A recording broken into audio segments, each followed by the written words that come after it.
Kaya hinayaan ko na lang siya kung magbahaan doon. Parang iniisip ko ganun. Anyway, God is good, pero dapat po nating ipanalangin pa din kasi ngayon po ang bagyo po ay sasalanta sa Macau. So ang mga taga Macau po nating friends ay nagjo-join po sa atin ngayon online dahil wala daw po silang sasakyan ngayon dahil nga po sa prepare sa bagyo. No? So wherever you're watching us from, comment po kayo kung kayo po yung mga yon. Shout out, we are praying that the Lord is gonna protect you there. Ano po, so yan. So kahapon po kami po ay nasa Manila para naman po mag-minister sa isang anniversary po ng company, no, ng company anniversary po, doon po sa Manila. And it was a glorious day. Actually Friday pa 'yon, pero kahapon lang po kami nakauwi. And mabagyo din po kahit po sa daanan kahapon. Pero God is good kasi siya po yung kasama namin at nag-ingat sa amin. Actually, upon seeing po yung news kahapon, sobrang daming aksidente. Hindi ko alam kung nakita nyo po sa kalsada dahil po sa matinding pag-ulan. No? Kasama po doon yung mga dinaanan namin, pero God is good kasi hindi po kami nakasama doon sa mga aksidente na yun. Actually, ang dami po, I think around 20 na accidents sa Maynila kahapon. Maynila lang po yun. Imagine, ganun po katalamak. Kaya nga po sa prayer list po natin, sinasama po talaga natin na protection ni Lord mula sa aksidente kasi death is everywhere. Makikita po natin yun. Pero ang kagandahan po nun sa trip po namin na yun sa Manila ay gumawa si Lord ng pinakamalaking himala sa buhay ng tao. Alam niyo po ba yung pinakamalaking himala sa buhay nating mga tao? Alam niyo po kung ano yun, hindi po yun healing, hindi po yun deliverance, hindi po yun isang karamdaman na biglang gumaling. Alam niyo po yung pinakamalaking himala na pwedeng maranasan ng isang tao ay maligtas ang kanyang buhay, makakilala sa Panginoon.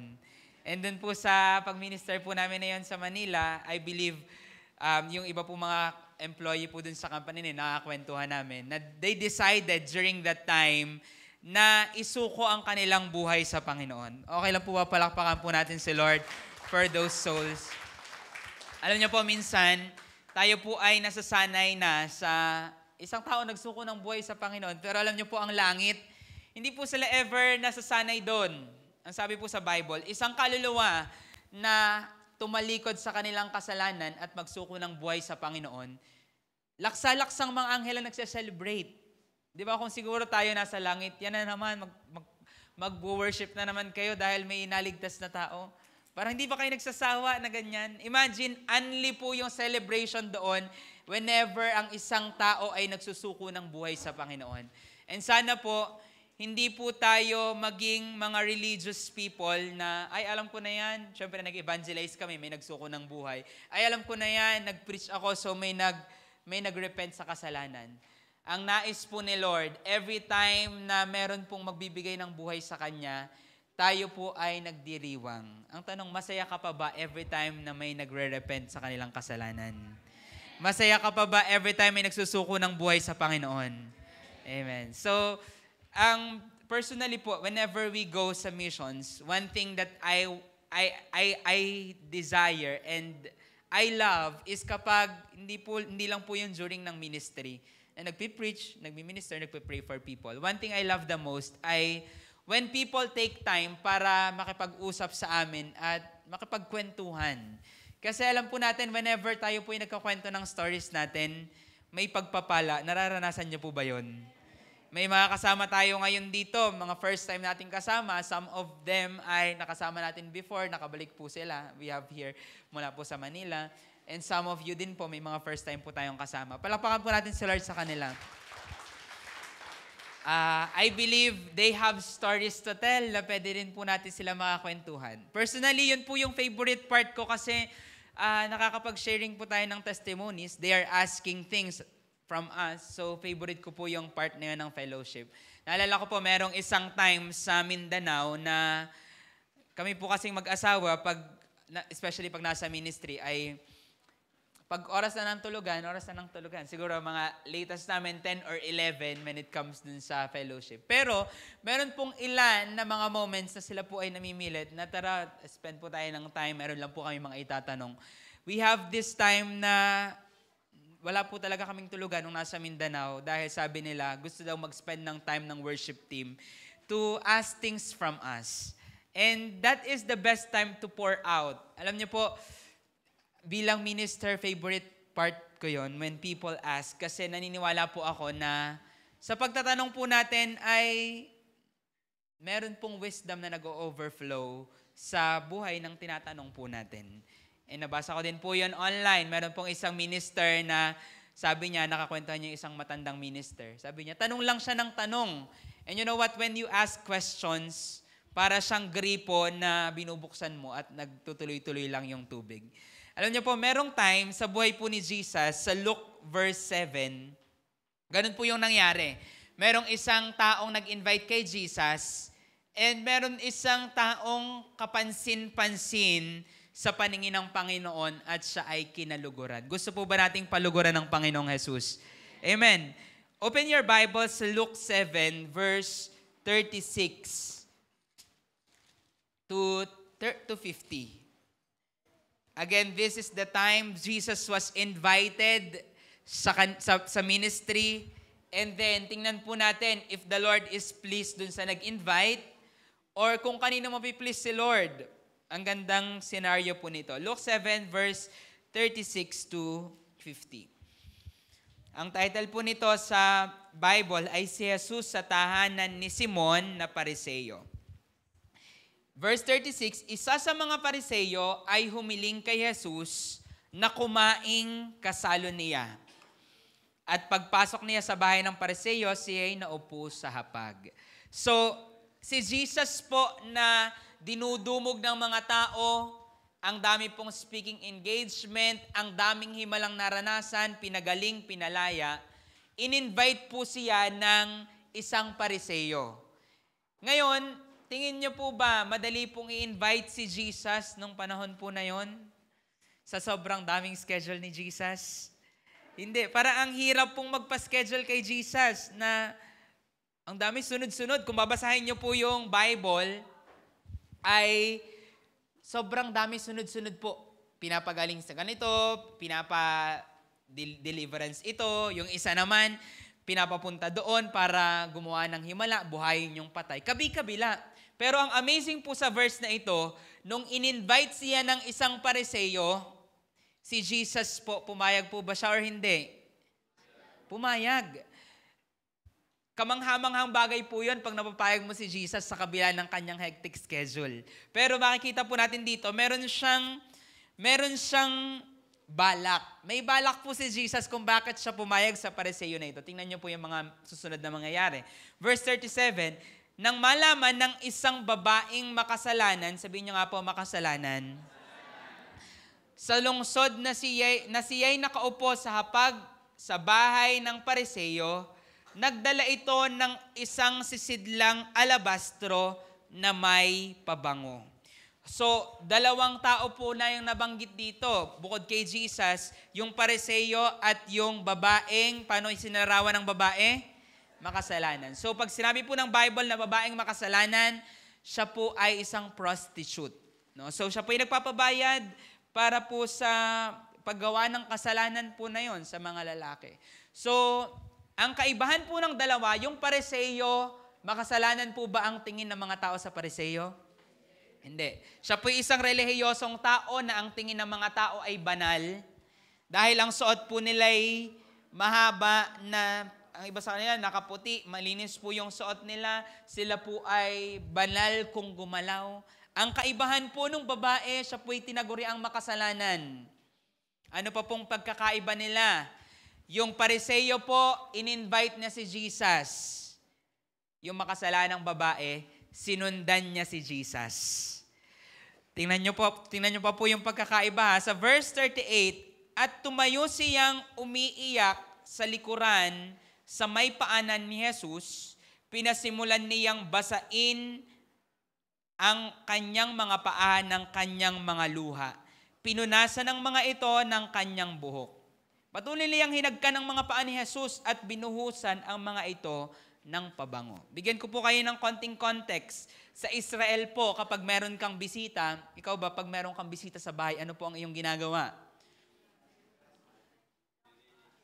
Lilinisin mo yung bahay, syempre. Tapos alokin mo ng sa Batangas, anong inaalok? Alokin mo ng kape, especially ngayon, maulan. Papaupuin mo.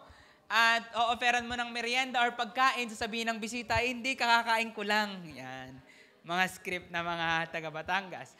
So, sa Israel po, hindi ganon. Kapag ka may bisita, ang una nilang i-offer ay tubig, hindi po inumin, panglinis po ng paa.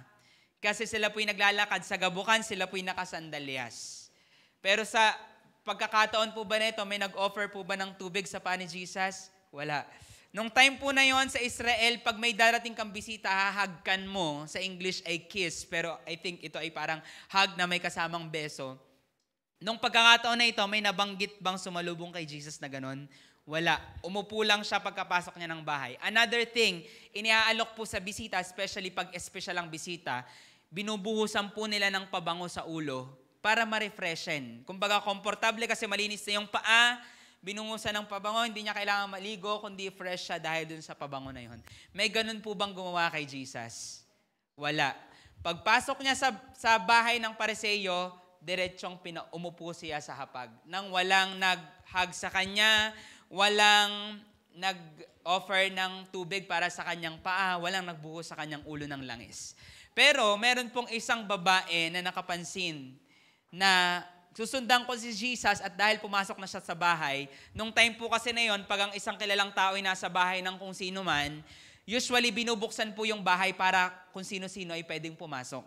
Naalala niyo po, nung may kainan kay na Mateo, anyone, mga makasalanan, kainan doon. Nung nasa iba siyang lugar, nasa isang tahanan, sugudan din po yung mga tao kasi normal po sa kanila na pag pumunta ang isang kilalang tao sa isang bahay, pwedeng pumunta kahit sino man. Kaya yung babaeng ito, kinuha niya ang pagkakataon para paluguran ang Panginoong Jesus. Walang sino man na nag-welcome sa kanya. Sabi dito ng Panginoon, tingnan niyo po sa mga sumunod na verses. Sa verse 39, nang makita ito ng Pariseo na nag-aanyaya sa kanya, ay sinabi nito sa kanyang sarili, kung ang taong ito'y isang propeta, ano pong pinapakita nung statement po na yon? Si Simon po na Pariseo ay naniniwala po ba siya ng buo sa Panginoon? Hindi. Nagdududa siya. Sabi niya, kung ang tao'y isang propeta, nakilala sana niya kung sino at anong uring babae itong humihipo sa kanya sapagkat siya'y makasalanan. Nung time po na ito, kapag ikaw ay isang taong banal at hinawakan ka ng isang taong makasalanan, ano mangyayari sa iyo? Magiging marumi ka din. Magiging ceremonially unclean ka kasi nga po, hinawakan ka ng isang babaeng prostitute. So ang point, nung time na ito, sinasabi ni Simon sa kanyang isip, hindi niya ba alam na yung babaeng ito ay makasalanan, isang prostitute? Kung totoo siyang propeta, sana nalaman niya na marumi yung babaeng ito.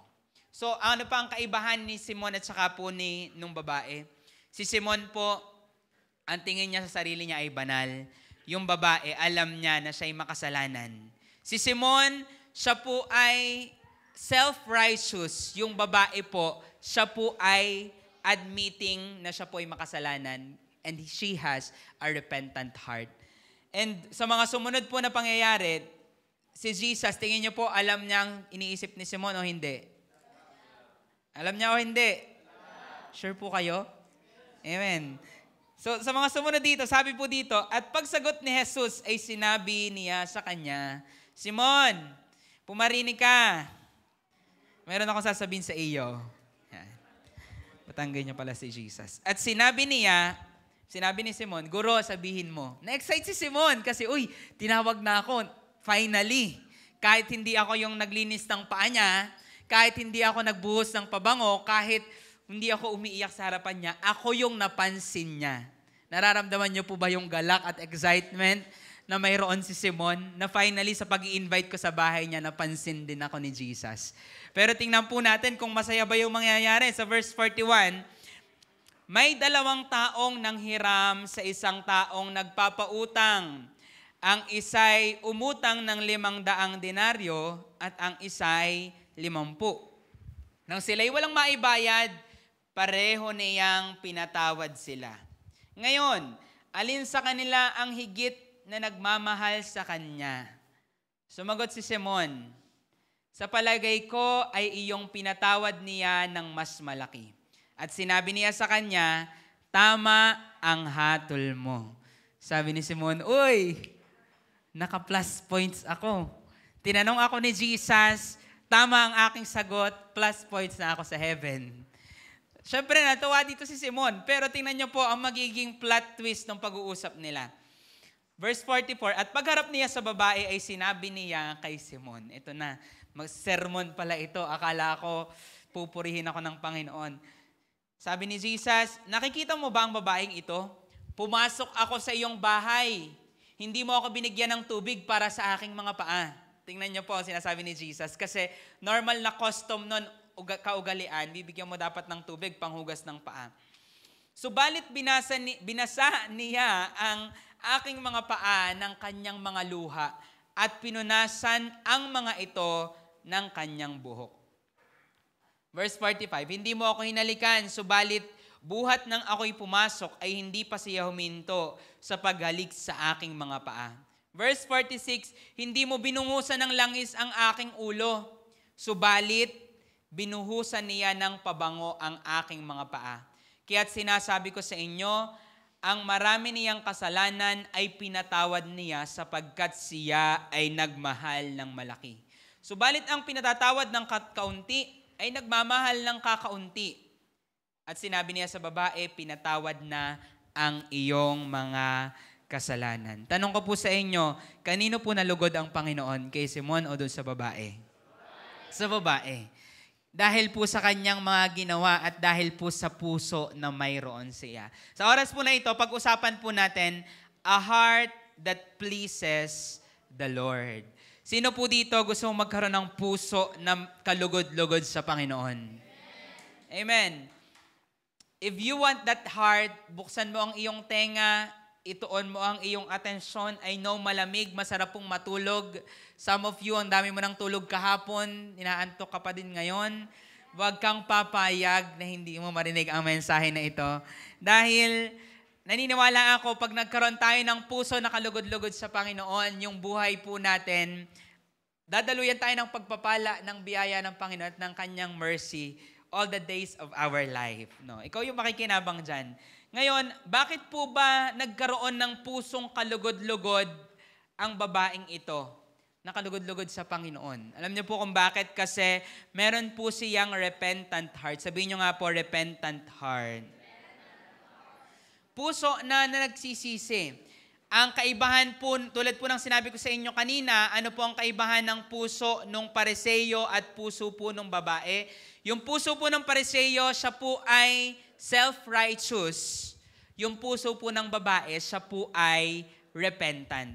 At alam niyo po ba na possible po yung dumating yung point na yon, na dahil sobrang tagal mo na sa Panginoon, nagiging self-righteous na ang iyong puso at nawawala na yung puso ng katulad ng babaeng ito. Pusong basag na mayroong pusong repentant. Sabihin mo nga, repentant. Pag sinabi po nating repentant heart, puso na nakikita mo yung pagkakamali na mayroon ka, na nasaktan mo ang Panginoon, at handa kang magpakabasag sa kanyang harapan. Alam niyo po, ang sabi po ng 2 Peter 3:9, some of you memory verse mo ito, pero hindi mo na sa ulo. 2 Peter 3:9, naalala niyo pa po ba? Sa dulo po niyan, sinabi, ang kalooban daw ng Diyos ay dumating ang lahat ng tao sa pagsisisi. Sabi doon, hindi niya kalooban na ang sino man ay mapahamak, kundi ang lahat ay dumating sa pagsisisi. Ibig sabihin, hindi po will ni Lord na dumating po yung panahon na ang tingin po natin sa ating mga sarili ay holy, na hindi po tayo nagkakamali, or banal na kalugod-lugod sa Panginoon. Sa halip, puso na alam po natin hindi tayo karapat-dapat, pero kinaawaan at kinahabagan tayo ng Panginoon. Sino po dito alam mo, kinahabagan ka lang ni Lord? The Bible says that without repentance, hindi po tayo pwedeng mapatawad. Hindi po tayo pwedeng mapalaya. Alam po natin, sa mga nakaranas po dito ng kalayaan, parte po yung repentance para maranasan mo yung deliverance. Without repentance, there's no deliverance. Without repentance, there's no salvation. Kung walang repentance, minsan may mga karamdaman hindi rin gumagaling dahil walang pagsisisi. So in short, ang kalooban po ng Panginoon, tayo po ay maging katulad ng babae na may pusong kalugod-lugod sa Diyos at hindi maging katulad ng Pariseo. Alam niyo po, makikita natin sa istorya na ito, ang mga Pariseo ay religious people. In short, when we become self-righteous, we become religious. The other way around, when we become religious, we become self-righteous. Ibig sabihin, kapag tayo po ay nagiging relihiyoso na ay hindi ko na kailangan yan kasi yung repentance, noon lang yan, nung una akong nakakilala sa Panginoon. Pero ngayon, ako na may matagal na, hindi ko na yan kailangan. Alam niyo po, pwede tayong maging katulad ni Simon, na ang nakikita po natin ating mabubuting gawa, instead na makita natin that we are broken before the Lord, katulad po ng babae na ito. Alam niyo po ang sabi ng Panginoon sa mga Pariseo, open your Bible, Mateo 23 verse 27. Masakit po ito, pero marami pong Kristiyano, and naniniwala ako, this word is for all of us, including me, I am not exempt. Actually, kung babasahin niyo po yung buong Mateo 23, masyadong masakit po yan kung iisipin mo na ikaw yung Pariseo at ikaw yung kinakausap ni Lord. Ang sakit po niyan. Pero basahin po natin sa Mateo 23 verse 27. Sabi ni Lord, kahabag-habag kayo. Sabihin mo nga, kahabag-habag. Kahabag-habag kayo mga eskriba at mga Pariseo, mga mapagkunwari, sapagkat tulad kayo ng mga pinaputing libingan, grabe naman, masaya na sana kasi pinaputi. Pero ano daw, pinaputing libingan. Pinaputing libingan na magandang tingnan sa labas, ngunit sa loob ay puno ng mga buto ng mga patay at ng lahat ng uri ng mga karumihan. Nung ako po ay bata, ako po ay natutuwa dun sa mga museleo na ang ganda po ng itsura sa labas. Ganon din pagpasok mo sa loob. Naka-tiles, tapos naka-aircon. Nakakita na po ba kayo ng ganong museleo? Naisip ko, mas maganda pa yung museleo na yun kaysa sa bahay namin. Parang sarap dumatulog. Tapos iniisip ko, kaya ko dumatulog. Kinag-uusapan namin ng bata. Tapos ang sabi ng mama, ako hindi tutulog diyan. Kahit daw gayong kaganda at kahit may aircon. Kasi kahit po gano'ng kaganda yung libingan, kahit pa yan airconan mo, libingan pa din yan at may patay yan sa loob. Imagine, ganun po yung sinasabi ni Jesus sa mga Pariseo, na sa labas, kayo ay maganda, presentable, pinaputi, pero sa loob, mayroong mga buto, mayroong mga patay na umaalingasaw doon sa loob na mayroon sila. So ang point, ang sakit po nito, nasabihan ni Jesus yung mga Pariseo ng ganito. And hello, hindi po exempt si Simon during that time. Bagaman, magkaiba po ito ng moment ng sinabi ni Jesus, pero nung pinreach niya ito, tama din ito kay Simon for sure. So ang point, posible po pala yun, na minsan sa sobrang katagalan natin sa faith, feeling po natin okay na tayo, and we become like the Pharisees. We become like Simon, na self-righteous people. We walk without grace, looking for people's mistakes. Nakita niyo po ba yung kaibahan ni Simon at nung babae? Yung babae, tingin niyo po ba, sino po ang nasa isip ng babae during that time? Sino po? Si Jesus. Ang iniisip na lang, kailangan kong paluguran si Jesus, kailangan kong gawin yung kalugod-lugod sa Kanya. Si Simon po, sino pong iniisip niya during that time? Sarili niya. In fact, ang iniisip niya yung babae na makasalanan, pero tama po ang inyong sagot, sarili niya yung iniisip niya kasi ang iniisip niya, wow, si Jesus, umoo si Jesus, napupunta siya sa bahay namin. For sure, kalugod-lugod ang buhay ko sa Panginoon kasi pumunta siya sa bahay namin. Nakikita niyo po ba yung iniisip ni Simon? Uy, sabi ko kakain kami, dire-diretso si Jesus, kumpiyansa siya, umupo siya. for sure, kalugod-lugod ang buhay ko kay Jesus. At dahil po doon, bagaman hindi nyo po mababasan na inisip na yun sa sarili niya, makikita po natin nag-overflow na lang. Kung propeta nga itong taong ito, makikita niya yung babaeng ito ay makasalanan. Siya ay madumi. So, in short, dahil po sa self-righteousness na mayroon siya, nakita niya yung karumihan nung babae na yon. Instead na katulad nung babae, ay ituon niya ang kanyang isipan sa Panginoong Jesus. No? So, ngayon, ang nais po ng Panginoon, again, magkaroon tayo ng repentant heart. Sabihin nyo nga po ulit, repentant heart. Ang tanong, paano po tayo magkakaroon ng repentant heart? Sa ginawa po ng babae na ito, meron po tayong 4 na bagay na makikita. Una, follow Jesus, don't just welcome Him. Sumunod ka sa Panginoon, wag mo lang siyang i-welcome. When you welcome Jesus, you stay where you are. But when you follow Jesus, you go where He leads.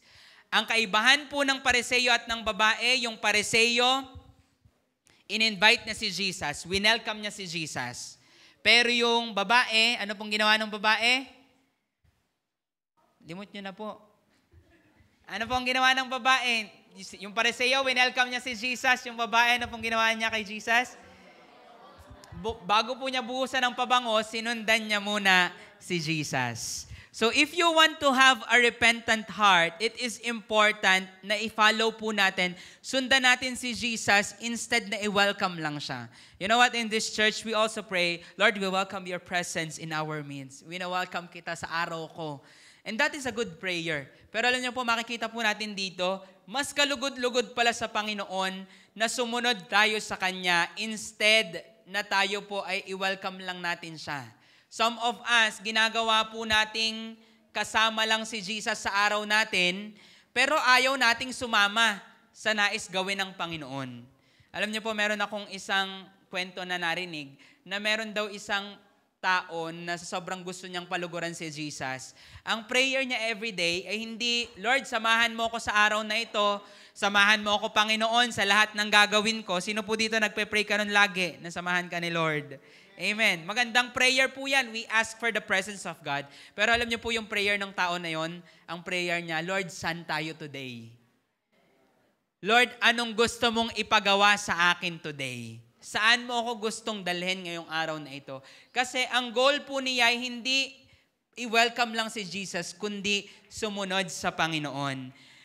Welcoming Jesus can satisfy your religion. Tulad po ni Simon na nasatisfy yung kanyang sarili dahil tumugon nga ang Panginoon. Pero following Jesus establishes your relationship with Him. Ang kaibahan po ng winelcome mo lang si Jesus, parang ikaw pa din yung Lord ng buhay mo. Panginoon, sumunod ka sa akin. Di ba? Ginagawa nating tagasunod si Jesus. And most of us, guilty tayo dyan. Panginoon, samahan mo ako sa lakad ko today. There's nothing wrong with that. We teach that. Hingin mo ng pagsama ng Panginoon sa iyong araw. Pero alam niyo pong hinihingi ng Panginoon, sumunod ka sa Kanya. Wherever He leads, wherever His presence is, you go there. Kasi, alam niyo po kung bakit? Anong kinalaman niyan sa repentance? The moment na ikaw ay maging mas malapit sa Panginoon kasi sumusunod ka kung nasa saan siya, mas na-expose yung mga bagay na kailangan po nating pagsisihan. Mas na-expose yung karumihan natin. Alam niyo po ang dahilan kung bakit maraming mga tao ayaw na nilang mag-pray? Tanong niyo po sa akin kung bakit. Dahil the more sila nagpe-pray, the more nakikita po nila yung karumihan na mayroon sila. And ayaw po natin yon. Sino po dito gusto mo pag sinasabi yung mga pangit sa'yo? Sabihan ka nga, ba't ganyan suot mo? Offended ka na maghapon hanggang buong linggo. Anong problema sa suot ko? Gusto ko to eh. Di ba? Ayaw natin yon na makita po sa atin yung pangit na mayroon po sa atin. Kaya marami po mga tao, ayaw po nilang lumapit kay Lord. Ang gusto po nila, hanggang dito na lang ako. Kasi the more na lumapit po tayo sa Panginoon, the more na-expose yung mga dapat ma-expose sa ating buhay. The more nating nalalaman yung kalikuan natin, karumihan natin, at maraming mga tao, doon na sila umaayaw kay Lord. Kasi ayaw ko na. Kasi kailangan ko palang alisin to. Ayaw ko na, kailangan ko palang ayusin to. Ayaw ko na kasi kailangan ko palang talikuran to, bitawan to. And ang kasinungalingan ng kaaway, hindi ka na magiging ikaw pagka binitawan mo yan, lulungkot na ang buhay mo. Meron po kaming experience sa deliverance na after niyang mapalaya, ang lay sa kanya ng kaaway, sino ka na ngayon? Umiiyak siya. Nung tinanong namin, bakit ka umiiyak? Ay pinalaya ka ni Lord. Hindi ko na alam kung sino ako. Sino na ako ngayon? Bakit? Kasi naging identity na niya yung mga kasinungalingan ng kaaway sa buhay niya. At dahil lumayas na yung mga spirito na yon na nagiging dahilan ng kanyang identity na mali, inisip niya, sino na ako, ang lungkot na ng buhay ko kasi wala na yung mga evil spirits na yon. And some of you, mas mahal mo yung kasalanan kaysa sa Panginoon, kaya pilit kang umaagwat sa Panginoon. Some of us, sa sobrang attached po tayo sa kasinungalingan ng kaaway, ayaw po nating lumapit kasi the more tayong lumapit sa Panginoon, the more niya tayong nilalayo sa ating mga kasalanan. And you know what? If you want to have a repentant heart, gayanin po natin yung babae na ito. Na instead na i-welcome niya si Jesus, hindi lang niya winelcome si Jesus, ang ginawa niya, sinundan niya si Jesus. So, magkaiba po yun na pinapasama mo si Jesus sa lakad mo sa sumasama ka sa lakad ni Jesus. And just because Jesus showed up doesn't mean you are pleasing to God. Minsan ganun po tayo. Ay, grabe, kumilos ang Panginoon habang ako'y nagpe-pray. For sure, nalugod ang Panginoon sa akin kaya siya nag-show up. Nararanasan niyo ba yun minsan? Na pag may mabuting bagay na nangyari, ay nalugod sa akin ng Panginoon kaya niya ginawa yung bagay na yon. For sure, na-please siya sa buhay ko. Minsan, nagpaawit ka and then you feel the presence of God in that place. Ay, for sure, nalugod sa akin si Lord kaya may presensya ng Diyos. Or minsan, nag-pray ka sa may karamdaman, gumaling, ay, kalugod-lugod ang buhay ko sa Panginoon kasi nag-show up siya. Alam niyo po, ganun po si Simon. Nagpakita si Jesus sa bahay niya at ang naisip niya, nalugod ang Panginoon sa kanya kasi nag-show up si Jesus. Pero makikita po natin, just because Jesus showed up doesn't mean God is pleased with your life. Pero ang kalugod-lugod po talaga sa Panginoon ay pagsunod. Sabihin niyo nga po, pagsunod.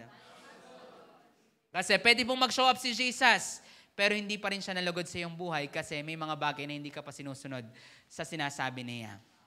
So, when you follow Jesus, katulad po ng nangyari kay Pedro, naalala niyo po nung na-enkwentro ni Pedro si Jesus. Saan po yun? Sino nakakaalala? Sa isda, sa dagat, tama po. Nangingisda po siya that time, wala siyang nahuli, pero nung sinabi ni Jesus, ihulog mo dito, hinulog niya nga ang lambat, ano po nangyari? Nakahuli po siya ng napakarami. After niyang makahuli, umakyat po siya ng bangka. Ano pong ginawa niya sa harapan ni Jesus? Siya po'y nagpatira pa, sinabi niya, Panginoon, lumayo ka sa akin, sapagkat ako'y makasalanan, sabi ni Pedro. So in short, kapag po pala tayo'y nagiging mas malapit sa Panginoon, mas nahahayag, hindi po yung kabanalan natin. Marami pong Pariseyo na Kristiyano na the more silang lumapit kay Lord, the more nilang nakikita yung mga ginagawa nila sa Panginoon. Na Lord, ako'y malaking magbigay. Lord, ako'y lagi nagpe-pray. Ganun nga ang prayer namin, 5 a.m. Napilitan ako nun. Pero Lord, magpe-pray pa ako ng bukod sa 5 a.m. Lord, magba-Bible reading pa ako. Meron pa akong intercession na bukod. The more tayo lumapit sa Panginoon, when we become religious like Pharisees, the more nating nakikita yung ating kabanalan, that we are pleasing with the Lord. Pero alam niyo po, hindi kalooban ng Panginoon na maging Pariseyo tayo. Naalala niyo po yung isang Pariseyo na sabi niya, nagpe-pray yung isang tao, hinahampas na ang kanyang dibdib sa sobrang makasalanan. Sabi niya, Panginoon, salamat. Maraming salamat, Panginoon, kasi hindi ako katulad ng tao na yon. Nagtatites ako every week. Sabi niya, nagpa-fasting ako twice a week. Sino po dito? Nagpa-fasting twice a week. O, di ba? Wala ka pala eh. Wow, praise the Lord. Wala pong, ang Pariseyo po na yon, ang taas ng standard niya, twice a week siya nagpa-fasting, nagtatites siya palagi. At nakikita niya, paglapit niya kay Lord, nasa templo siya, anong nakikita niya? Kasalanan o kabanalan niya?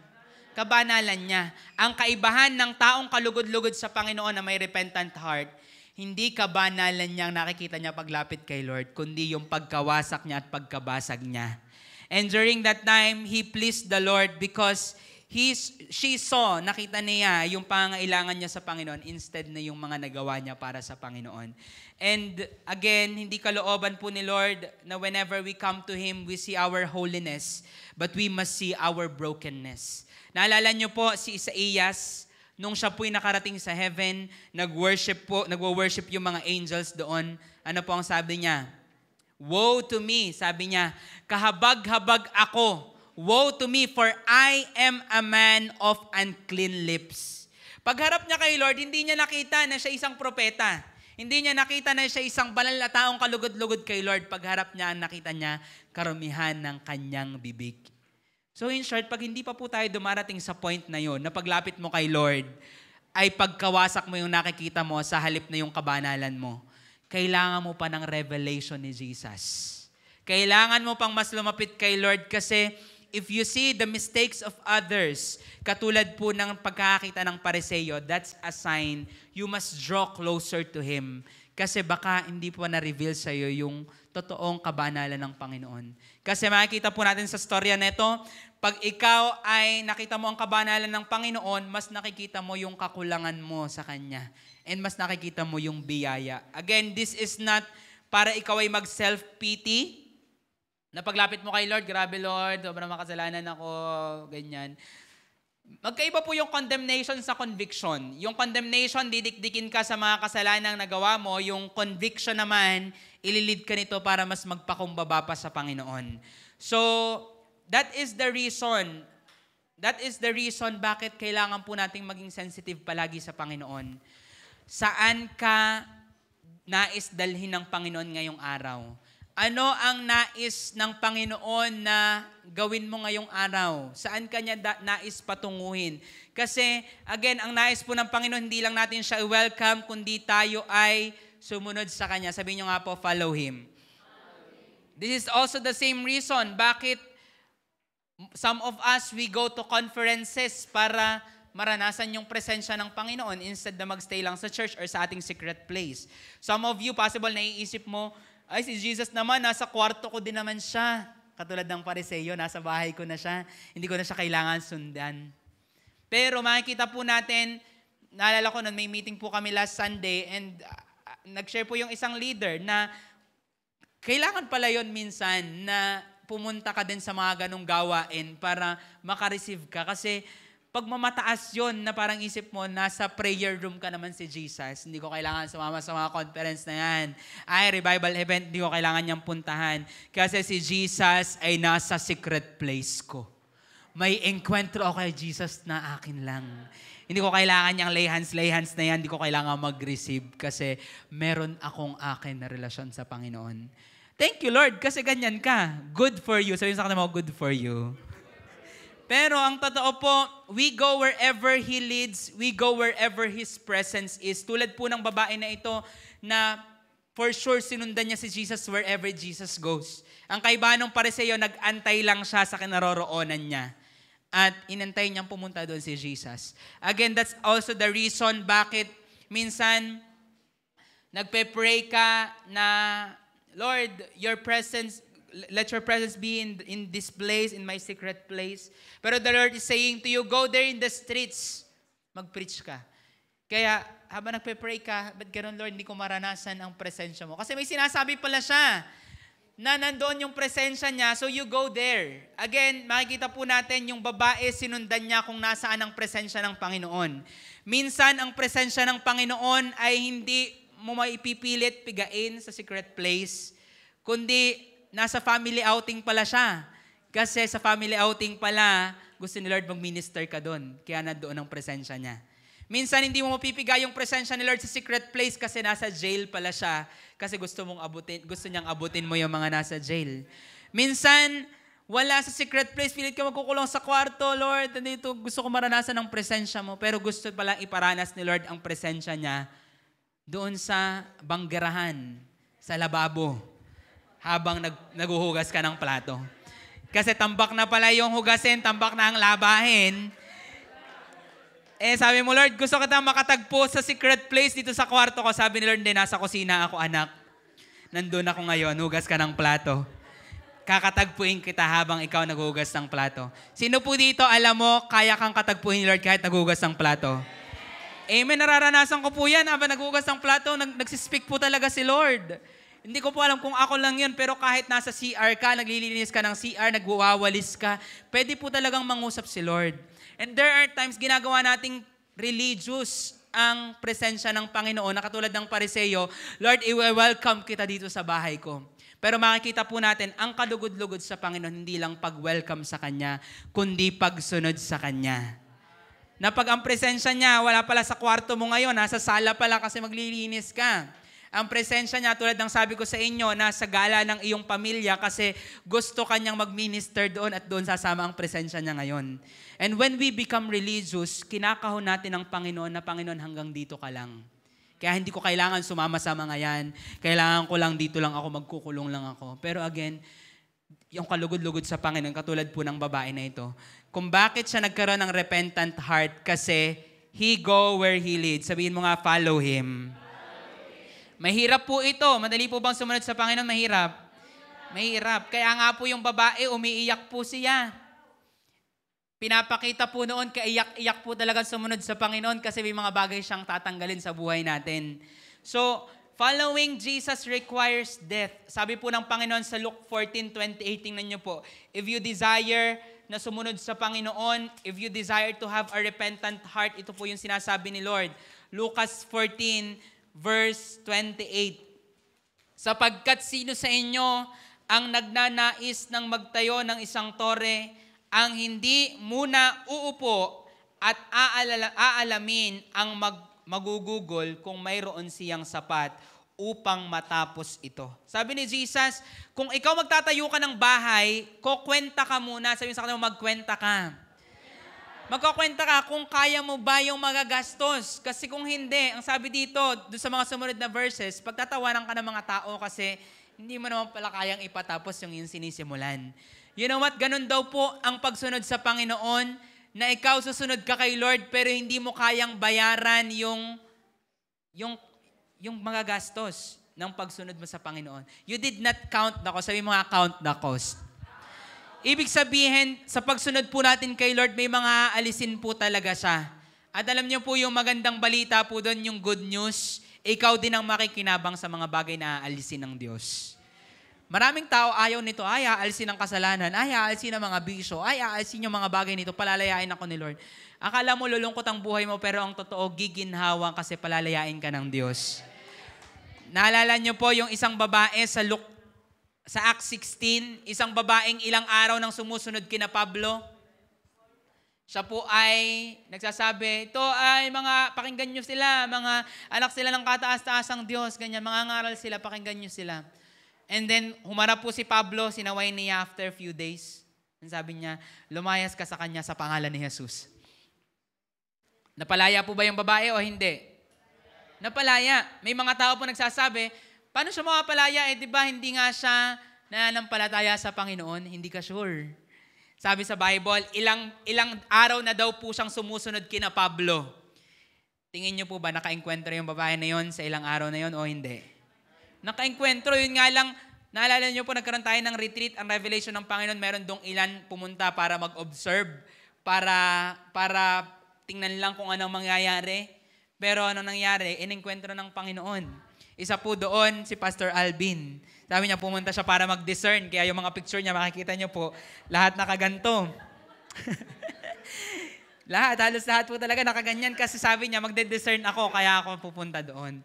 So, sa pagsunod mo sa kung saan nasaan ang presensya ng Panginoon, minsan hindi mo naman talaga gustong pumunta, pero dahil lagi kang naroroon, nakakatagpo ka din ng Panginoon. At dahil po doon sa Acts 16, makikita natin, pagsaway ni Pablo doon sa mga espiritu nandun sa babae, napalaya po yung babae. Kasi sa pagsunod niya, kinatagpo din siya ng Panginoon. Kaya again, ang nais ng Panginoon, wag mo lang siyang i-welcome. Follow Him. So yun nga, let's follow Him. So if you wanna be repentant, follow Jesus. Second point po natin sa storya po na ito, if you wanna be repentant, focus on Jesus, not on your own righteousness. Ituon mo ang iyong mga mata sa Panginoon at hindi sa iyong sariling katwiran. yung babae po na ito, sobrang focus na kay Jesus, wala siyang pakialam kung sino nag-iisip sa kanya na parang baliw siya. Alam niyo po yung ginawa ng babae? Iyak siya ng iyak sa paanan ni Jesus. Pinupunasan niya pa ng buhok niya yung paanan ni Jesus. Sino po dito naranasan mo nang magpunas ng lamesa gamit ang iyong buhok? Gawin mong tissue ang iyong buhok pag galing mo ng CR, di ba? Nagdumumi ka. Sa buhok mo pinunas. Meron po bang ganyan dito? Amin na po. Wala. Bakit? Kasi yung buhok po natin, pilit po natin niyang iniingatan. Bakit? Kasi yan po ay karangalan for us. Ang sabi po sa Bible, karangalan po sa isang babae ang kanyang buhok. So in short, nung oras po na ito, ang trabaho po ng babaeng ito, I don't know if this is Mary Magdalene or ibang babae pa ito na prostitute, pero ang trabaho po niya ay mang-akit ng mga lalaki. Tingin niyo po ba kung kalbo po yung babaeng ito? Makakaakit po ba siya? So, babae po, so no worries po sa mga lalaking kalbo. Sa mga nag-struggle sa meron naman po mga sakit na yon, alopecia sa babae na nagpapakalbo talaga or may cancer na nagiging dahilan bakit sila nakakalbo. We don't make fun of them. Pero ang totoo po, realidad po yon, kaluwalhatian ng isang babae ang kanyang buhok. At kung nung time na ito, isa siyang prostitute, asset niya po ang kanyang buhok. Hindi niya po yun para dumihan. Pinakaalagaan niya po yun para maging kaakit-akit po siya sa kanyang magiging mga kliyente at customer. Pero during that time, dahil nga po siya ay may repentant heart, ano pong ginawa niya sa kanyang buhok? Pinamunas niya. Umiiyak siya dahil siya ay repentant, pinunasan niya ng kanyang buhok, walang tissue nun, hindi uso, buhok na lang yung pinamunas niya. It's like she is saying to the Lord na, Lord, this is my glory, pero Lord, I don't want this glory anymore. I want your glory.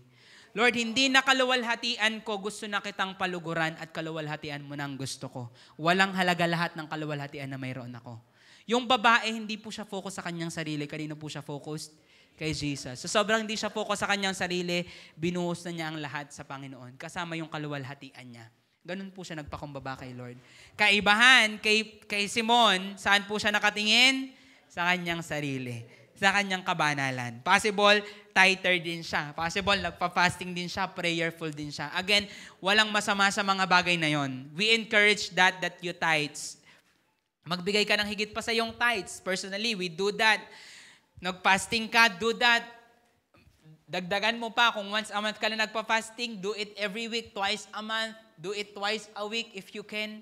Pero alam niyo po ang nais ng Panginoon, hindi tayo sa sariling kabanalan natin nakatingin, kundi kay Jesus. Kasi alam po natin, ikaw po ba, tingin mo ba, sapat ba ang iyong sariling katuwiran sa Panginoon? Ulitin ko po, sapat ba ang katuwiran mo sa harapan ng Panginoon? Hindi. Kung sapat lang yan, hindi na kailangan mamatay ni Jesus. Sana ikaw na lang namatay at pinako sa krus. Kasi sapat pala yan. Pero dahil hindi po yan sapat, ang sabi ng Bible, walang matuwid, wala kahit isa, ang lahat ay nagkasala at walang nakaabot sa kaluwalhatian ng Diyos. Kahit yung kabanalan na mayroon ka, mga efforts na mayroon ka, hindi niya naabot ang kaluwalhatian ng Diyos. In short, hindi po natin yan kayang ipagmalaki sa harapan ng Diyos, kaya wag po tayong mahulog sa katulad ng pagkakahulog ni Simon na Pariseo. Na tingin niya sapat yung kabanalan na mayroon siya, kaya hinuhusgahan na niya yung babae. So your righteousness will fall short. Pero yung katuwiran po ni Jesus, salamat sa Diyos. Sabi mo nga, salamat sa Diyos. Dahil ang katuwiran ni Jesus ang sumasa atin. Open your Bible sa Romans 5. Romans 5 verse 1. Romans 5 verse 1. Kaya't yamang tayo'y inaring ganap. Sabihin nyo nga po, inaring ganap. Sa ibang translation po, possible yung iba po sa inyo yung Tagalog, pinapaging banal or pinaging matuwid. Sa pamamagitan ng pananampalataya, mayroon tayong kapayapaan sa pamamagitan, nino daw po? Ng ating Panginoong Hesukristo. So sabi dyan, ikaw ay pinabanal na at pinamaging matuwid the moment na ikaw ay nagsisi sa pamamagitan ni Jesus. So ang point, kailangan po nating iset ang ating paningin hindi po sa sarili nating kabanalan, kundi sa kabanalan katwiran ng Panginoong Jesus para tayo po'y malid sa pagsisisi. Iniisip ko po dati, yung verses po na binasa natin kanina ay tungkol sa kung sino ang may pinakamalaking kasalanan, siya ang naging mapagmahal sa Panginoon. Pero alam niyo po, makikita po natin, hindi pala ito tungkol sa nagawa nating kasalanan, kundi sa laki ng natanggap nating kapatawaran. Na ang nais po pala ng Panginoon, makita po natin na kailangan po natin ng kapatawaran ng Diyos. Kasi po mahirap pong mag-repent kapag masyado mong nakikita ang mga kabutihan mo. Pero madaling mag-repent kapag nakita mo ang kabanalan ng Panginoon. Magkaiba din po yung sobra kang focus sa kasalanan mo more than sa kabanalan ng Panginoon. Kasi makikita po natin dito, si Pedro, nung masabi niyang siya'y makasalanan, hindi sarili niya ang tinitingnan niya. Sino pong tinitingnan niya? Ang Panginoon. Nasabi niya, Panginoon, lumayo ka sa akin sapagkat ako'y makasalanan. Nung nakita niya ang kapangyarihan ng Diyos, nakita niya ang pagiging makasalanan niya. So ang point, kailangan po nating makita kung gaano kabuti ang Diyos, kung gaano siya kabanal. At kapag mayroon kang ganun nakikita sa Panginoon, nakita mo ang kanyang kabanalan, makikita mo kung gaano kakarumi. Hindi ko alam kung naranasan mo yun minsan, na nagwo-worship ka, tinataas mo ang Panginoon, tapos grabe yung presensya niya sa lugar, wherever, sa church, sa conference man yan, sa secret place mo. And then bigla ka na lang umiiyak kasi nakita mo kung gaano ka hindi karapat-dapat. Because the presence of God reveals kung gaano tayo hindi karapat-dapat sa harapan ng Panginoon. And makikita po natin niyan, Romans 2 verse 4. Sige po, open your Bible sa Romans 2 verse 4. Tingnan niyo po, ang maglilid sa tao sa pagsisisi, sabi po sa verse 4, O hinahamak mo ang mga kayamanan ng kanyang kabutihan, pagtitiis at pagtsatsaga, na hindi mo na nababatid na ang kabutihan ng Diyos ang umaakay sa iyo sa pagsisisi. Ano daw pong umaakay sa iyo sa pagsisisi? Ulitin nga po, ano po? Kabutihan ng Diyos. So in short, ang umaakay pala sa tao sa pagsisisi ay yung kabutihan ng Panginoon. Na kapag nakita mo yung kabutihan niya, kabanalan niya, doon ka malilid talaga po na magsisi. So in short, tulad po ng second point natin, focus on Jesus, not on your own righteousness. Third point po natin, ito pala po ay lahat ay letter F. So for F po ito ng pagsisisi. Para ikaw ay mailid sa pagsisisi, fill your mind with the greatness of His forgiveness, not the greatness of your sin. Fill your mind with the greatness of His forgiveness, not the greatness of your sin. Tulad po ng na-mention ko sa inyo kanina, nung una ko pong binabasa yung verses na ito, yung binasa po nating storya, sabi dito ng Panginoon, merong utang na 500 at may utang na 50. Sino daw po yung mas magmamahal kay Lord dun sa dalawa? Yung may utang na 500. So nung una ko po itong binasa, ang iniisip ko, so kailangan pala mas malaki ang kasalanan ko para mas mahalin ko ang Panginoon. Parang iniisip ko, so mas magmamahal kay Lord yung mga dating drug addict at mas dating mga prostitute kaysa sa akin kasi hindi ko naman nagawa yung mga kasalanan na yun. And actually, nung binabasa ko to, I feel discouraged kasi parang feeling ko, wala naman akong ganong patotoo. Ibig sabihin, kaya pala ganun lang ka-cold yung pagmamahal ko kay Lord kasi hindi ganun kalaki yung kasalanang nagawa ko. Pero alam niyo po, while I was reading this verse again, naunawaan ko, hindi pala ito tungkol sa laki ng kasalanan mo. Tungkol po saan? Balikan po natin yung binasa nating verse para makita niyo po yung sinabi ng Panginoon at sinabi po ni Simon. Ano pong verse yun? Lucas 7. Lucas 7, sabi ni Jesus, saan nga po yun? 36, yan. Verse 42. Sabi ni Jesus, nang sila'y walang maibayad, pareho niyang pinatawad sila. Ngayon, alin sa kanila ang higit na magmamahal sa Kanya? Ang sagot niyo po kanina, dun sa 50 at 500, alin po? Yung nakagawa ng 500, yung may utang na 500. Pero makikita po natin, hindi ganun sumagot si Simon. Ang ganda po ng sagot niya. Ang sagot ni Simon, sa palagay ko, hindi niya sinabing yung may utang ng 500. Ang sinabi niya, ay iyong pinatawad niya ng mas malaki. Hindi sinabing, palagay ko yung nakagawa ng malaking kasalanan. Hindi niya din sinabing, palagay ko yung may malaking utang. Ang sinabi po, yung ano daw po? Pinatawad niya ng mas malaki. So ang point, hindi pala ito tungkol sa kalakihan ng iyong kasalanan, kundi sa kalakihan ng pagpapatawad na iyong natanggap. At kapag ang nakita mo yung perspective na yon, na hindi ito tungkol sa kung gaano kalaki ang iyong kasalanan, kundi sa kalaki ng kapatawarang natanggap mo, mas magiging repentant yung puso mo kasi marirealize mo, grabe pala yung kapatawaran na ibinuhos ng Panginoon. Some of you, hindi mo pa ito ma-absorb, pero hayaan maging mas clear ito sa iyo. Nung oras po na tinanong si Simon, ang sabi niya ay, sa palagay ko, iyong pinatawad niya ng mas malaki. So in short, hindi pala ito tungkol sa paramihan ng kasalanang nagawa, kundi sa palakihan ng kapatawarang natanggap. Kasi magkaiba po yung malaki yung kasalanang nagawa mo sa malaki yung kapatawarang natanggap mo. May mga tao, malaki ang kasalanang nagawa nila. Sino po dito, alam mo, marami yung nagawa mong kasalanan? Amen. Pero kakaunti ang natanggap nilang kapatawaran. Alam niyo po kung bakit? Kasi kakarampot ang ginawa nilang pagsisisi. Ang tingin nila, ito lang naman yung kasalanan ko, kaya tingin ko okay na to, forgiven na to. Pero walang pagsisisi sa puso. Pero may mga tao na hindi masyadong malaki ang nagawa nilang kasalanan, pero malaki ang natanggap nilang kapatawaran kasi yung maliit na lang kasalanang yon ay pinagsisihan nila ng lubos. Kasi uulitin ko po, hindi ito tungkol sa laki ng nagawa mong kasalanan, pero tungkol po ito sa laki ng natanggap mong kapatawaran. Para mas magets nyo po ito, yung favorite ko ditong illustration ay lumalaki yung kasalanan po nating ginawa, depende po sa pinaggawa natin. Kapag meron po akong, pag sinabi ko po sa aking kapatid, lumabas ka, sinabi ko kay Mary Rose, masakit po yun, pero mas masakit po, nasabihin ko sa akin po mga magulang, lumabas ka. Tingin nyo po alin mas mabigat, yung sinabi ko kay Mary Rose o sa mga mama? Yung sa mga mama. Kasi ang kasalanan po'y bumibigat, depende po sa ginawan ko ng kasalanan. Sinabi ko sa boss ko, lumabas ka. Mas mabigat o mas magaan? Mas mabigat kasi boss ko yun. Sinabi ko po sa mayor ng Lipa, lumabas ka. Mabigat o magaan? Mabigat. Sabihin ko po sa presidente ng Pilipinas, lumabas ka. Mas mabigat o mas magaan? Mas mabigat kasi ang kasalanan po'y bumibigat, depende sa ginawa natin ito. Nakukuha niyo po ba?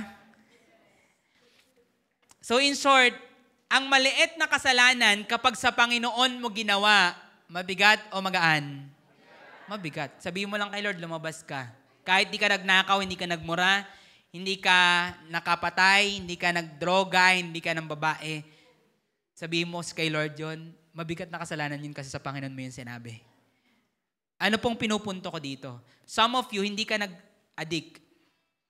Kaya parang feeling mo, hindi ko masyadong mahal si Lord kasi hindi naman malaki nagawa kong kasalanan. Some of you, hindi ka nakapatay ng tao, hindi ka ng babae, hindi ka ng alunya, and you feel like, siguro hindi ako yung tinutukoy ng Bible na magmamahal sa Kanya ng lubos kasi hindi naman ako masyado nagkasala. Ito lang talaga yung mga nagawa kong kasalanan.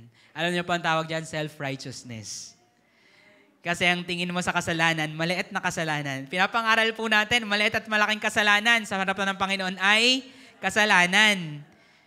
Parehas po yung kasalanan at mabigat po yun parehas kasi sa Panginoon po natin ginawa. So ang point, ang nais po ng Panginoon, mag-focus ka hindi sa nagawa mong kasalanan. Huwag mong sukatin ang nagawa mong kasalanan. Kasi alam niyo po, kung ikaw yung taong nagsusukat ng ginagawa mong kasalanan, dalawang bagay lang po yan. Either magiging proud ka kasi hindi masyadong malaki ang nagawa mong kasalanan, o magiging condemned ka kasi masyado kang makasalanan. Yun lang ang pupuntahan mo pag lagi ka nagsusukat ng mga kasalanang nagagawa mo. Magiging proud ka kasi, ay, buti hindi ako katulad nila. Buti na lang, ito lang yung kasalanan ko. Or, magiging condemned ka kasi, grabe yan, sobrang tindi ng nagawa kong kasalanan. Pero kung ikaw yung tao na hindi ka focus sa kasalanang nagawa mo, kundi sa kapatawarang ibinibigay ng Diyos, magiging repentant ka. So again, yung third point po natin, fill your mind with the greatness of His forgiveness, not the greatness of your sin. Ituon mo ang iyong atensyon, punuin mo ang iyong isipan kung gaano kadakila yung pag-ibig sa iyo ng Diyos. next time na meron ka nagawang kasalanan, kahit yan ay maliit na bagay lang, isipin mo kung gaano kalaki yan kasi hindi maliit yan sa paningin mo, malaki yan sa paningin ng Diyos kasi sa Diyos mo yan ginawa. Pero bukod po doon, hindi ganyan yan tingnan ng Diyos. Sabi sa Bible, sa paningin po ng Panginoon, wala nang condemnation. In Christ, there's no condemnation no more. So, kung ikaw yung tao na nandito ka sa lugar na ito, nakagawa ka ng malaking kasalanan, gusto kong sabihin sa'yo sa harapan ng Panginoon, may kapatawaran. May kapatawaran. Pero nais po ng Panginoon, maging broken po tayo before Him. And some of you inisip mo, hindi para sa akin yung mensahe kasi ako, okay na ako. Wow, sana all. Sana all. Kasi kung nandun ka, again, delikado po yan, kahabag-habag ang sabi ng Panginoon sa mga Pariseyo. Iniisip mo, hindi ako yung Pariseyo. Confirmed, ikaw yun. Confirmed. Isa po yun sa sign. So, ang point, wag po tayo maging katulad ng Pariseyo. Kahit gano'n yan kaliit na kasalanan sa harapan ng Panginoon, malaki po yan kasi sa Diyos po natin ginawa. And sana po mahanap po natin sa ating puso ngayong araw na ito na magpakabasag po talaga tayo sa harapan ng Panginoon. So last point po natin at tayo po'y mananalangin. Flee from your sins by breaking them at the feet of Jesus. Flee from your sins by breaking them at the feet of Jesus. Yung babae po na ito, nagrepent po siya sa pamamagitan ng pagbasag. Ano pong binasag niya sa harapan ng Panginoon? Yung pabango. Nababasag po ba ang pabango? Hindi. Yung lalagyan. Pastor, pwede pong paano na. Ano pong binasag ng babae? Yung lalagyan ng pabango. Yan. Alam niyo po ba kung ano po ang pabango para sa babaeng ito? Nung oras po nung mga araw po na ito, mga panahon pong ito, pag mayroon kang pabango, ikaw ay isang kilalang tao at isang mayamang tao. Ang mga pabango po during that time ay para lamang sa mga mayayaman. Hindi po ito para sa mahihirap. Tingin niyo po ba, mayaman yung babaeng ito, mahirap? Ang trabaho niya po ay prostitute, mayaman, mahirap. Mahirap. Hindi po siya magiging prostitute kung siya po ay mayaman. Pero bakit po siya may pabango? Tingin niyo po, para saan ang pabango? Para sa kanyang trabaho. Kasi pang-akit niya po yun. Bukod sa kanyang ganda at sa kanyang buhok, ang pabango ay nakuha niya dahil sa kanyang trabaho at ginagamit din niya para sa kanyang trabaho. Pero during this time po, pinakita niya yung totoong repentance. Na Lord, mula ngayon, hindi na ako babalik sa trabaho ko na yun. Binabasag ko ito sa iyong paanan. Alam niyo po, yung repentant heart niya, yung broken heart niya before the Lord. Tingin niyo po, naging kalugod-lugod sa Panginoon o hindi? Naging kalugod-lugod. And if you want that repentance, you know what God wants you to do is to break your alabaster jar sa paanan ng Panginoon. And that is what He is waiting. Inaantay po ng Panginoon na basagin mo yan kasi kaya ng Panginoon na ikaw ay pagalingin. Kaya ng Panginoon na ikaw ay palayain. Pero ang inaantay ng Lord, magpakabasag ka before Him. I don't know kung ano yung alabaster mo, pero God is saying, break it at my feet. Okay lang po ba tayong lahat ay magsitayo? Alam niyo po yung sabi dito ni Jesus. Ang sabi po ng Panginoon dun sa dulo ng verse, gusto ko pong basahin ulit sa inyo, sa Lucas 7:50. At sinabi niya sa babae, iniligtas ka ng iyong pananampalataya, humayo kang mapayapa. Ang tanong ko po sa inyo, natanggap po ba ng babae yung hinahanap niya o hindi? Natanggap niya. Alam niyo po kung bakit? Kasi binasag niya ang kanyang puso sa harapan ng Panginoon. And you know what? This is a call of God today na tayo po ay lumapit sa Panginoon ng may pagsisisi. Hindi ko po alam kung ano yung mga nagawa mo ng mga nakaraan, pero one thing I know, gaano man yan kaliit, whether yan ay isang reels na na-scroll mo sa Facebook na naging dahilan na matrigger na naman ang iyong kasalanan, isang karumihan na napanood mo, na nakita mo, isang karumihan na napakinggan mo, ginawa mo na naman o binalikan mo. You know what? Kahit gaano yan kaliit o kalaki sa harapan ng Panginoon, yan po'y kasalanan. And what God wants you to do ngayong oras na ito, basagin mo yan sa harapan ng Panginoon and magkaroon tayo ng repentant heart. Father, right now we just pray that you will bring the conviction upon every hearts today. Nakikita niyo po, Panginoon, hayag po sa inyong lahat. Sa oras po na ito, hinihingi ko po, basagin niyo po ang espiritu ng Pariseyo sa aming kalagitnaan. That self-righteous and religious spirit in the name of Jesus. Break every religion, God. And I pray that you will lead us at your feet today. Kung paano, Panginoon, pinangunahan niyo yung babae na ito na sumunod po sa inyo. Lord, I am praying, lead us at your feet, God, and encounter us today. You know what? Some of you, this is your day of breakthrough. Na ang dahilan bakit hindi mo natatanggap yung hinahanap mo ay dahil may mga bagay pang dapat basagin sa iyong buhay. And some of you, this is your day of freedom, day of healing, day of restoration. But you know what? If you are that person, you have been praying for that all your life. Or gusto mo lang simple paluguran ng Panginoon, one thing that God wants you to do, break that alabaster jar at the feet of Jesus. Show your repentant heart before the Lord. And I believe as you show that before the Lord, He will be glorified and He will be honored. He will be pleased with your life. And kung ikaw yung tao na yon, ngayong oras na ito, alam mo may kailangan kang basagin sa harapan ng Panginoon. You know what? The Lord is here in this place. And I invite you dito sa altar to break that alabaster jar before the Lord. Come on, kuhanin mo ang pagkakataon na ito. Kung may kailangan kang basagin sa iyong puso, tingin mo may kasalanan na kailangan kang bitawan or kailangan mong isuko yung bagay na yan na nagiging dahilan bakit ka nagiging religious or ramdam mo ang layo mo sa Panginoon. You know what? God is inviting you, break your alabaster jar at my feet. Ang sabi ng Panginoon kay Simon, pumasok ako dito ni hindi mo ako binigyan ng tubig, pero yung babaeng ito ay umiiyak. Hinuhugasan niya ang aking paa. Pumasok ako dito, hindi mong binuhusan ng langis ang aking ulo, pero yung babaeng ito, binasag niya ang alabastrong ito sa aking paa.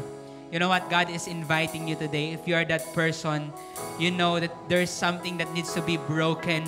Come here in front and I'm inviting the prayer team para ipag-pray yung bawat isa ngayong oras na ito. Come on, just respond right now.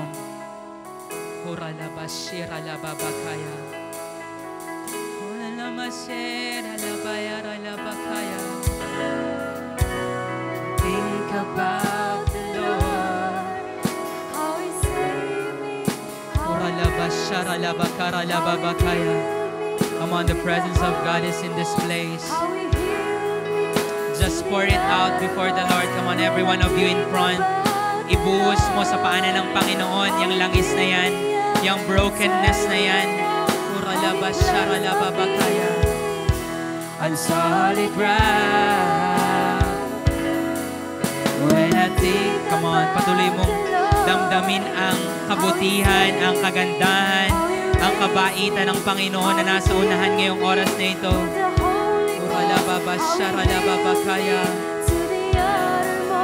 When I think about the Lord, how He picked me up and turned me around, how He placed my feet on solid ground, it makes me wanna shout.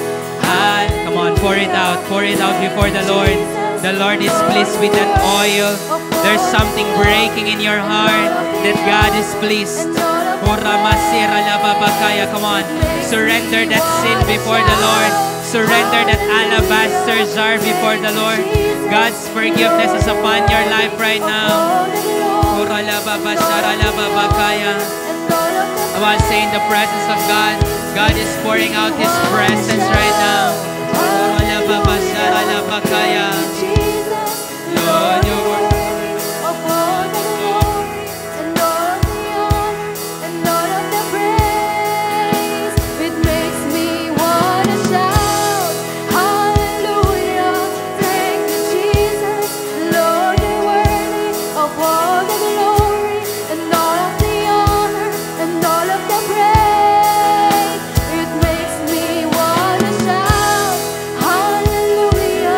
Thank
of all the glory and all of the honor and all of the praise. It makes me wanna shout, hallelujah. Thank you, Jesus. Lord, you're worthy of all the glory and all of the honor and all of the praise. It makes me wanna shout, hallelujah. Thank you, Jesus. Lord, you're worthy of all the glory and all of the honor and all of the praise. When I think about the Lord, how He saved me, how He raised me, how He filled me with the Holy Ghost, how He healed me to the uttermost. When I think about the Lord, how He picked me up and turned me around, how He placed my feet on solid ground.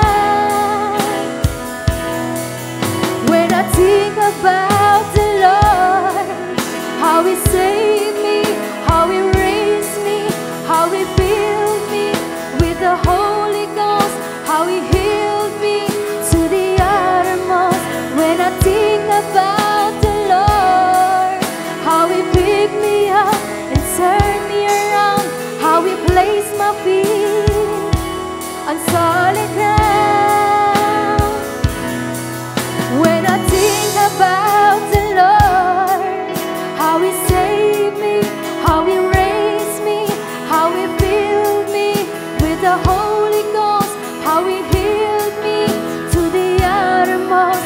When I think about the Lord, how He picked me up and turned me around, how He placed my feet on solid ground, it makes me wanna shout, hallelujah. Thank you, Jesus. Lord, you're worthy of all the glory and all of the honor and all of the praise. And it makes me wanna shout, hallelujah. Thank you, Jesus. Lord, you're worthy of all the glory and all of the honor and all of the praise. It makes me wanna shout, hallelujah. Thank you, Jesus. Lord, you're worthy of all the glory and all of the honor and all of the praise. It makes me wanna shout, hallelujah. Thank you, Jesus. Lord, you're worthy of all the glory and all of the honor and all of the praise. It makes me wanna shout, hallelujah. Thank you, Jesus. Lord, you're worthy of all the glory and all of the honor and all of the praise. It makes me wanna shout, thank you, Jesus.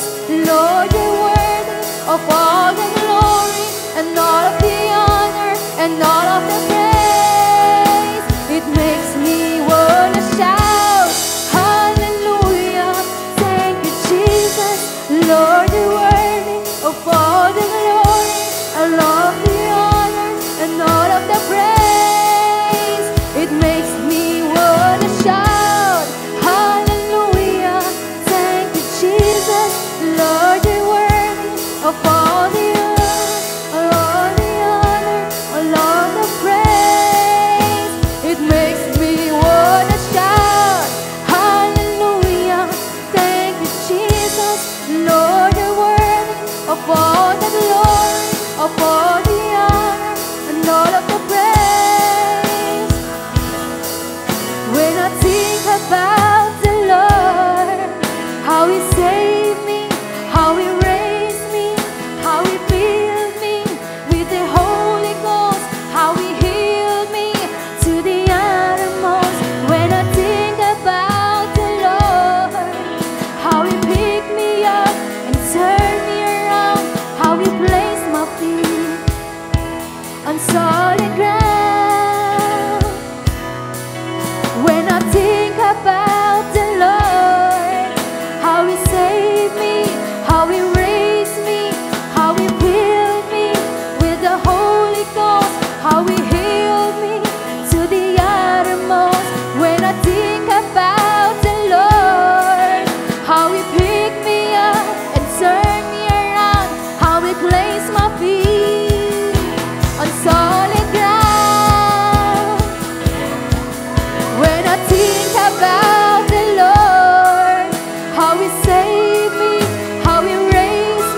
on, there's freedom today. There's freedom today. Surrender. Continue surrendering before the Lord. Continue surrendering before the Lord right now. The Lord is moving. He is removing that condemnation in the name of Jesus. I cancel every condemnation, every lies of the enemy right now. Come on, there's freedom in this place. There's freedom in this place. Some of you watching online, God is moving in your life.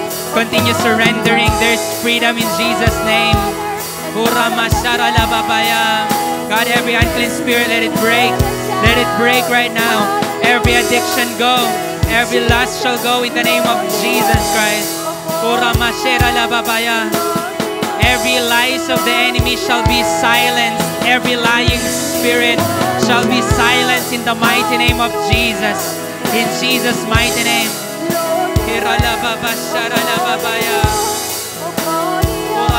Come on, continue staying in the presence of God. The Lord is moving in your life.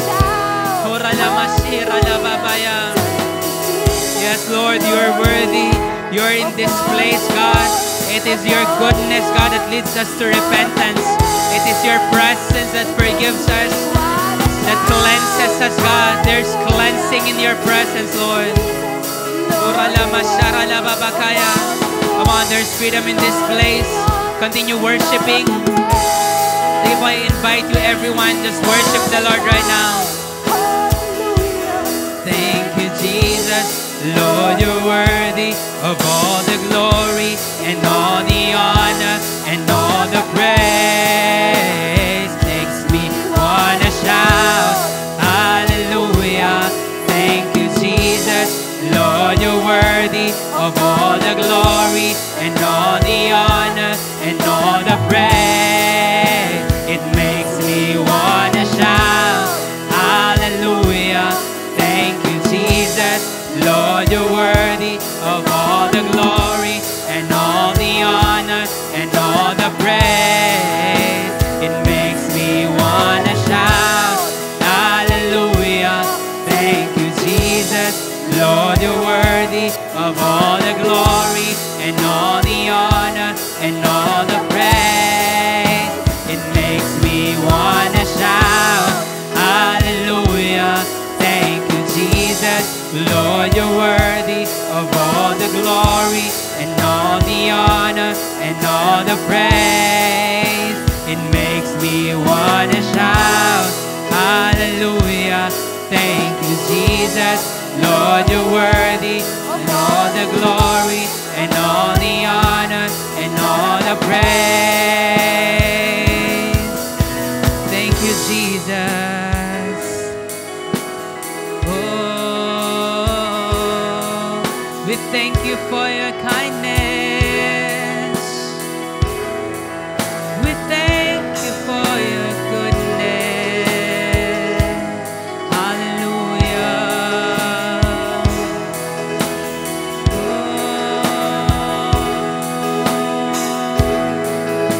It makes me want to shout, hallelujah. Thank you, Jesus. Come on, say this to the Lord with all your heart. And all the honor and all the praise, it makes me want to shout. It makes me want to shout, hallelujah. Thank you, Jesus. Lord, you're worthy of all the glory and all the honor and all the... Come on, one more time. It makes me want to shout, hallelujah. Thank you, Jesus. Lord, you're worthy of all the glory and all... Come on. Habang nakataas ang iyong kamay, it makes me wanna... Yes, Lord. Thank you, Jesus. We worship you, God. We honor you in this place, Jesus. And all the honor and all the praise. Hallelujah.